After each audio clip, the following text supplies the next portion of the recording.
Anjali towel. ആ ഇതാ കൊണ്ടുവരാം, ഒരു മിനിറ്റ്.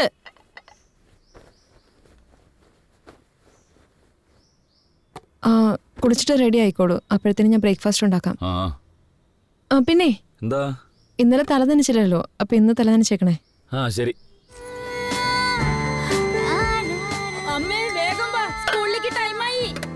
ഇതാ ഇപ്പൊ കൊണ്ടുവരാം, 2 minutes.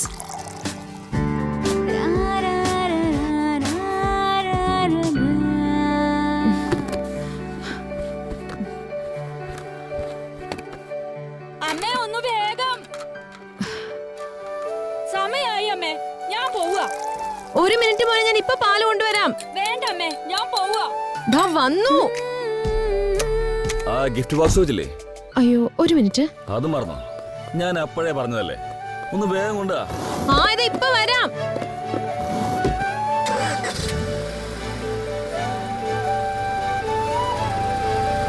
ഇതാ. ബൈ. ബൈ.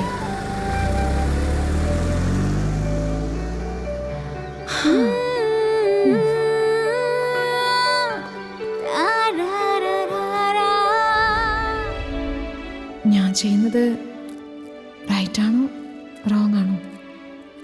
റൈറ്റ് ആണോ റോങ് ആണോ? റൈറ്റ് ആണോ റോങ് ആണോ?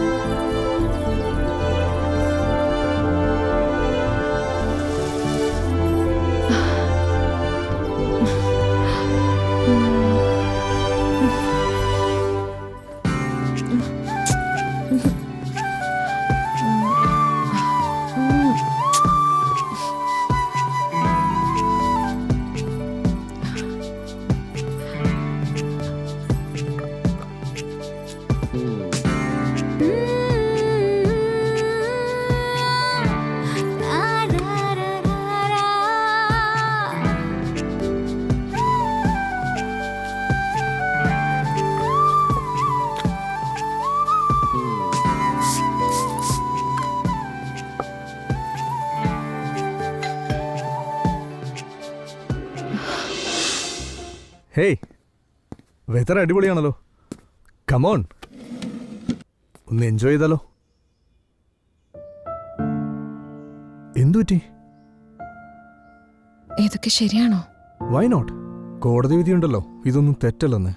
തെറ്റല്ലെന്ന് പറയേണ്ടത് കോടതിയല്ല, മനസാക്ഷിയാണ്. മനസാക്ഷിയോ? ശരിയേത് തെറ്റേതെന്ന് നമ്മൾ തീരുമാനിക്കുന്നതിന് മുൻപ് ഇതുപോലുള്ള ആഗ്രഹങ്ങളും മോഹങ്ങളും വരുന്നതും തെറ്റ് തന്നെയല്ലേ? നമ്മൾ ആഗ്രഹിക്കുന്ന ഒരു തെറ്റല്ലെങ്കിൽ അത് നിറവേറ്റുന്നതിൽ എന്ത് തെറ്റാവുള്ളത്? ശരീരത്തിന്റെ ആഗ്രഹങ്ങൾ നിറവേറ്റുക എന്നത് വെറും ഒരു ബയോളജിക്കൽ നീഡ് മാത്രമല്ല, it's also A psychological need. Arun, എനിക്ക് ഹസ്ബൻഡ് ഉണ്ട്, മാത്രല്ല ഒരു മോളുണ്ട്. ഹസ്ബൻഡോ? അവനൊക്കെ ഒരു ഹസ്ബൻഡാണോ? ഒരു ഭാര്യ തനിക്ക് എന്താ വേണ്ടതെന്ന് അവനോട് പറയണോ? ഇതൊക്കെ പറഞ്ഞു മനസ്സിലാക്കേണ്ട കാര്യമാണോ? അയാൾ സ്വയം മനസ്സിലാക്കേണ്ടതല്ലേ? ഇതുപോലും മനസ്സിലാക്കാൻ പറ്റിയില്ലെങ്കിൽ ഇത്രയും നാളും ജീവിച്ചൊരു അർത്ഥം എന്താ?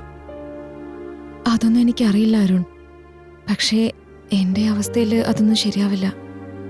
ഒരു കല്യാണത്തിന് നമ്മള് യാദൃശ്ചികമായിട്ട് കണ്ടുമുട്ടി. നിന്റെ സംസാരം എനിക്ക് നന്നായിട്ട് ഇഷ്ടപ്പെട്ടു. പിന്നെ നമ്മള് ഫേസ്ബുക്കിൽ ചാറ്റ് ചെയ്തു, വാട്സാപ്പിൽ വീഡിയോ കോൾ ചെയ്തു. ഇതൊക്കെ എനിക്ക് പുതിയതാണെങ്കിലും സത്യം പറഞ്ഞാ എനിക്കിതെല്ലാം ഭയങ്കര ഇഷ്ടപ്പെട്ടിരുന്നു. അതുകൊണ്ടാണ് ഞാൻ നിന്നോട് വീട്ടിലേക്ക് വരാൻ പറഞ്ഞേ. നിന്നെ ഇന്ന് ആദ്യമായിട്ടാണ് ഇങ്ങനെ മീറ്റ് ചെയ്യുന്നെങ്കിലും മനസ്സിലാക്കാൻ പറ്റാത്തൊരു ഫീലിംഗ്, വെരി സ്പെഷ്യൽ. ദേ നോക്കഞ്ജലി, സൂര്യനെ പോലും മഞ്ഞുകട്ടയാക്കി മാറ്റാൻ കെൽപ്പുള്ള സൗന്ദര്യമാണ് നിന്റേത്. തണുത്ത രാത്രിയിലെ നിലാവിനെ പോലും നിന്റെ അഴക് മത്ത് പിടിപ്പിക്കും. നീ എന്റെ മുന്നിൽ നിന്ന എത്രയോ ജന്മാന്തരങ്ങളായി നിന്റെ സൗന്ദര്യത്തിൽ മയങ്ങിയ മഹർഷിയെപ്പോലെ എന്റെ തപസ്സിന് വിഘ്നം ഉണ്ടാകും. കാലങ്ങളോളം കാത്തുവച്ച എന്റെ ഉള്ളിലെ അടങ്ങാത്ത ദാഹത്തെ നിറവേറ്റാൻ ഞാനിങ്ങനെ വെമ്പൽ കൊണ്ടിരിക്കുമ്പോ നീ അത് സാധിച്ചു തരില്ലേ? നിന്റെ ഈ കവിതകളാ എന്നെ വീഴ്ത്തിയത്. നിന്റെ ഈ സൗന്ദര്യം കാണുമ്പോൾ എന്റെ വാക്കുകൾ കവിതയായി മാറുന്നു.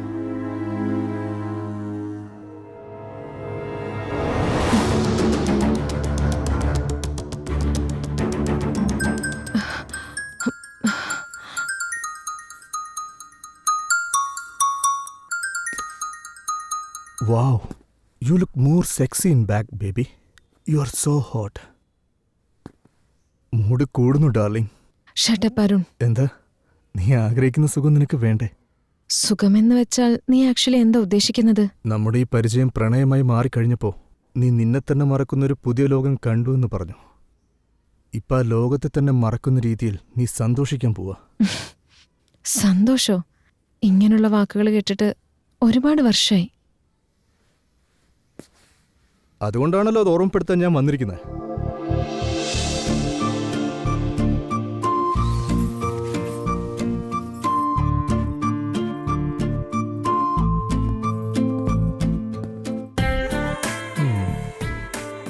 എന്നോട് ഫോണിലൂടെ ഒരുപാട് നേരം സംസാരിക്കുന്ന അഞ്ജലി നീ തന്നെയാണോ? ഞാൻ ആ അഞ്ജലിയെ കാണാനാ വന്നത്. എനിക്ക് ആ അഞ്ജലിയെ മാത്രം മതി. എന്താ, ബിസ്ക്കറ്റാണോ? ഹേയ് അല്ലല്ല, ചോക്ലേറ്റ്. ഓ വാവ്, എനിക്ക് ചോക്ലേറ്റ് ഇഷ്ടമാണെന്ന് നിനക്കെങ്ങനെ അറിയാം? നിന്റെ ഇഷ്ടങ്ങൾ എന്തൊക്കെയാണെന്ന് എനിക്ക് നന്നായിട്ട് അറിയാം. ചോക്ലേറ്റ് കഴിക്കുന്നത് നല്ലതല്ലാന്ന് എനിക്കറിയാം, പക്ഷെ ഇപ്പൊ കഴിക്കാൻ തോന്നുന്നുണ്ട്. ഒന്ന് ടേസ്റ്റ് ചെയ്ത് നോക്ക്. Take it. ഉം. അല്ല, അതിന് എനിക്കും കുറച്ച് തന്നൂടെ? ഉം. ഉം. ഇങ്ങനെ കൈ തരുന്നത് ശരിയല്ല കേട്ടോ.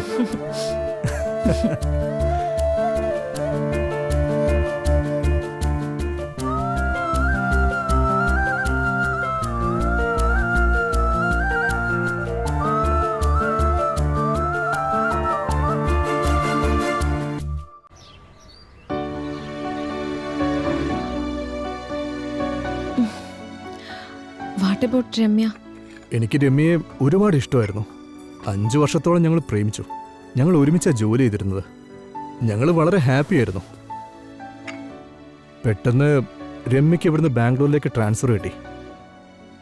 അപ്പോഴാണ് എനിക്ക് മനസ്സിലായത് അവളുടെ യഥാർത്ഥ character. She's A bitch. What? അതെ, അവൾ ബാംഗ്ലൂർ പോയതിനു ശേഷം മറ്റൊരുത്തനുമായിട്ട് അടുപ്പത്തിലായി. എപ്പോൾ കോൾ ചെയ്താലും വെയിറ്റിംഗ്, എപ്പോൾ നോക്കിയാലും ബിസി ബിസി ബിസി. എല്ലാത്തിനും എന്തെങ്കിലും കാരണങ്ങൾ പറഞ്ഞുകൊണ്ടേയിരിക്കും. Bloody explanations. എല്ലാം കള്ളമായിരുന്നു. I couldn't take it anymore. അങ്ങനെ അവളോടുള്ള എൻ്റെ വിശ്വാസം അത് നഷ്ടമായി. അതൊക്കെ കള്ളമാണെന്ന് നീ എങ്ങനെ അസ്യൂം ചെയ്തേ? എന്താന്ന് വെച്ചാൽ അവൾ ഒരുപാട് ചേഞ്ചസ് കണ്ടു. പ്രോപ്പറായിട്ട് റെസ്പോൺസ് ചെയ്യാതിരിക്കുക, എന്നെ അവോയ്ഡ് ചെയ്യുക, എന്നെ നെഗ്ലക്റ്റ് ചെയ്തുകൊണ്ടിരുന്നു.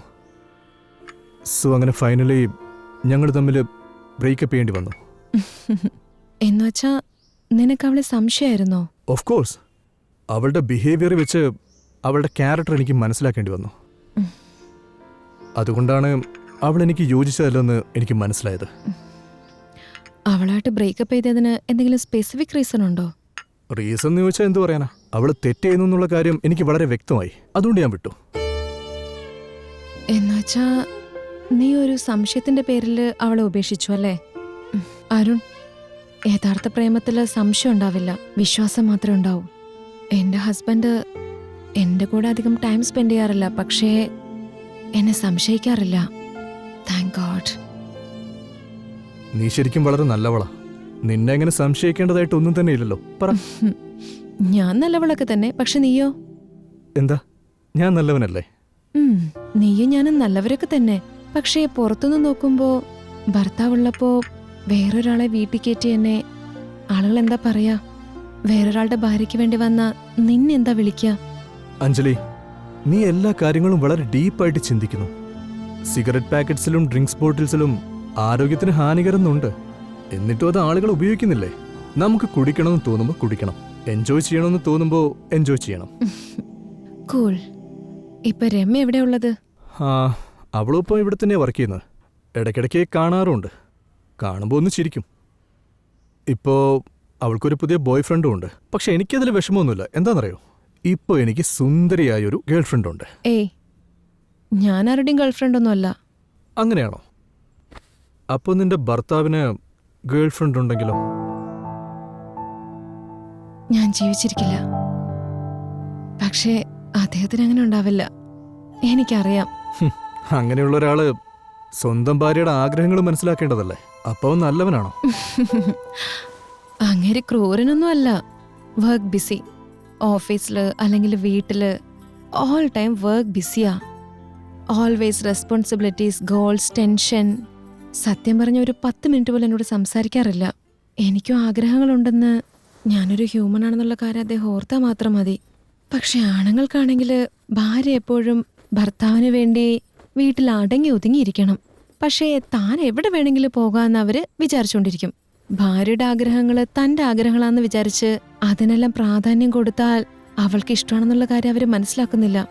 അവൾക്കിപ്പോ മൂടുണ്ടോ ഇല്ലയോ, ഭർത്താവ് എന്നാള് കല്യാണം കഴിയുമ്പോൾ മുതല് നല്ല സ്നേഹത്തോടെ അവളോട് പെരുമാറുകയാണെങ്കിൽ, ഭർത്താവ് നല്ല സ്നേഹത്തോടെയാണെന്ന് അവള് മനസ്സിലാക്കിയ പിന്നെ അവർക്ക് 2 പേർക്ക് ഇടയിൽ ഒരു നല്ല അണ്ടർസ്റ്റാൻഡിങ് ഉണ്ടാവും. എങ്കിൽ മാത്രമേ ഈ ബാക്ക് ഡോർ റിലേഷൻഷിപ്പ് ഉണ്ടാവാതിരിക്കൂ. ഏത് കാര്യത്തിനും ഒരു ഭാഗ്യം വേണം. നിന്നെപ്പോലെ അതിസുന്ദരിയായ ഒരു ഭാര്യ അടുത്തുണ്ടായിരുന്നിട്ട് പോലും എപ്പോൾ നോക്കിയാലും ജോലി ജോലി എന്ന് പറഞ്ഞൊരു പോക്ക. അതുകൊണ്ടാണ് അയാൾ ശ്രദ്ധിക്കാത്ത ഈ സൗന്ദര്യം എന്റെ സ്വന്തമാക്കാന്ന് വെച്ച് വന്നിരിക്കുന്നത്. എന്നുവെച്ചാ നീ എന്റെ സൗന്ദര്യം ആസ്വദിക്കാൻ വേണ്ടിയാണോ വന്നത്? അതെ, നിന്റെ മനോഹരമായ മനസ്സ് കണ്ടിട്ടാ വന്നത്. നിന്റെ ഇന്നസെൻസ് കണ്ടിട്ട് വന്നതാ. നിന്റെ അടുത്തുള്ള എല്ലാം എനിക്ക് ഇഷ്ടമാ. I like everything in you and I mean love with you. I love you Anjali. Me too. I want you. Me too. I want to kiss you.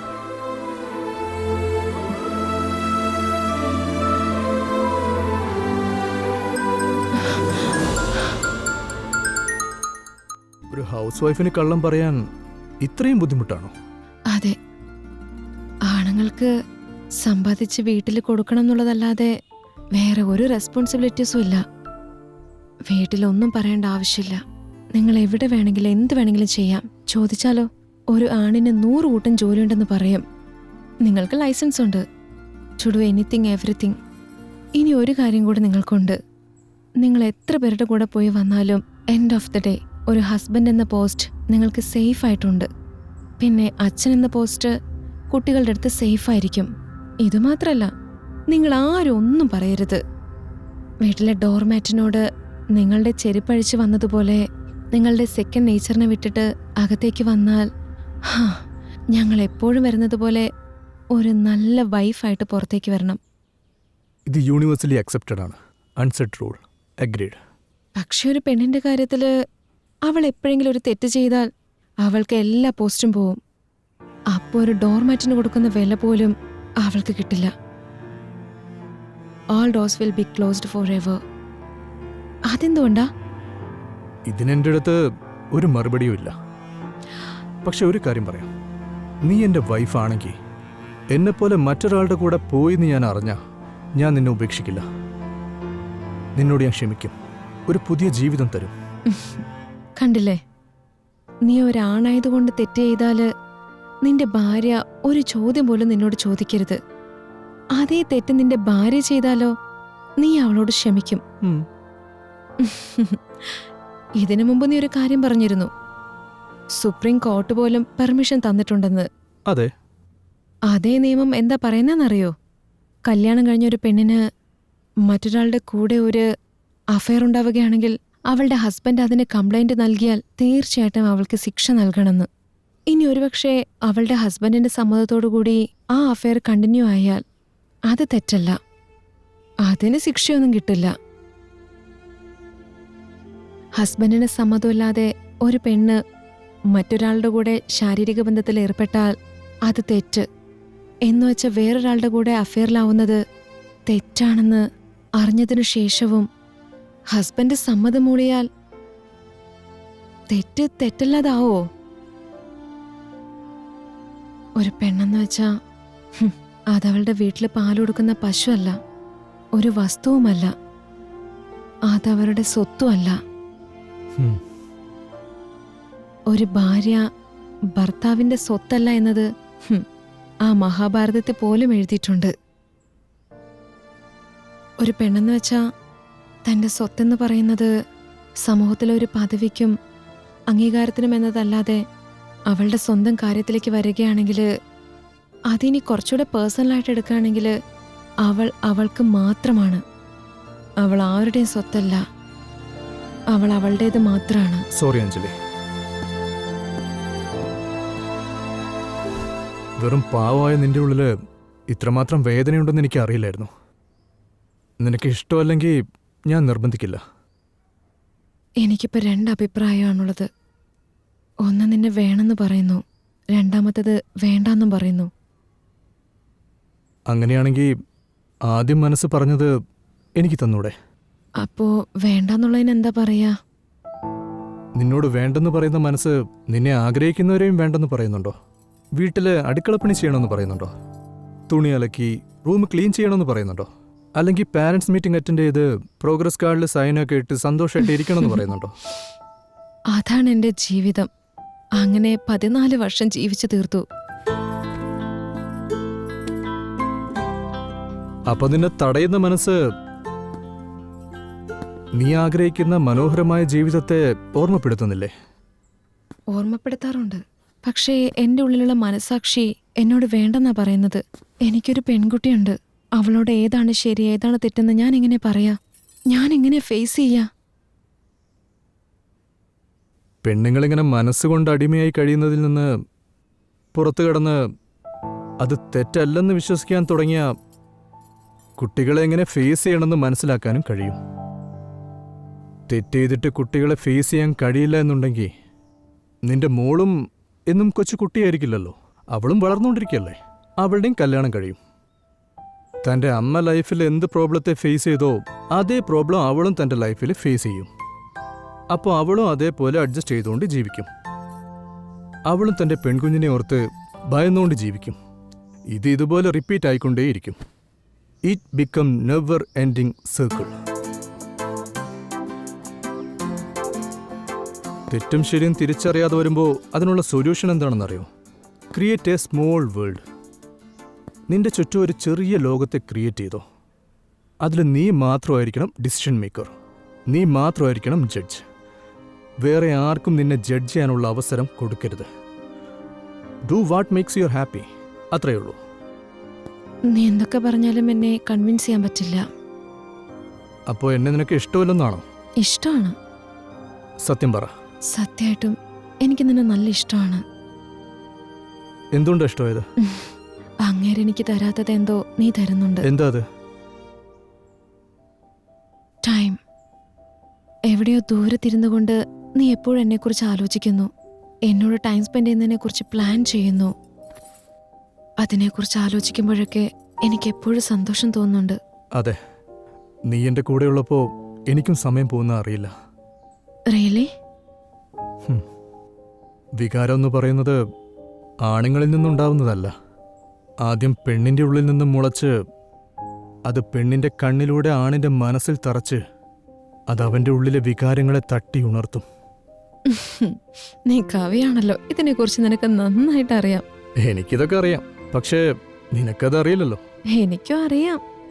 എന്തറിയാവുന്ന? നിന്റെ വിശപ്പ്. ശരിക്കും? അതെ. ലഞ്ച് ടൈം ആയല്ലോ. എന്താ കഴിക്കുന്നേ? നിന്റെ സൗന്ദര്യം. അയ്യോ, നിന്റെ ഒരു കാര്യം. സത്യം, നീ എന്തുമാത്രം സുന്ദരിയാണെന്ന് നിനക്കറിയോ?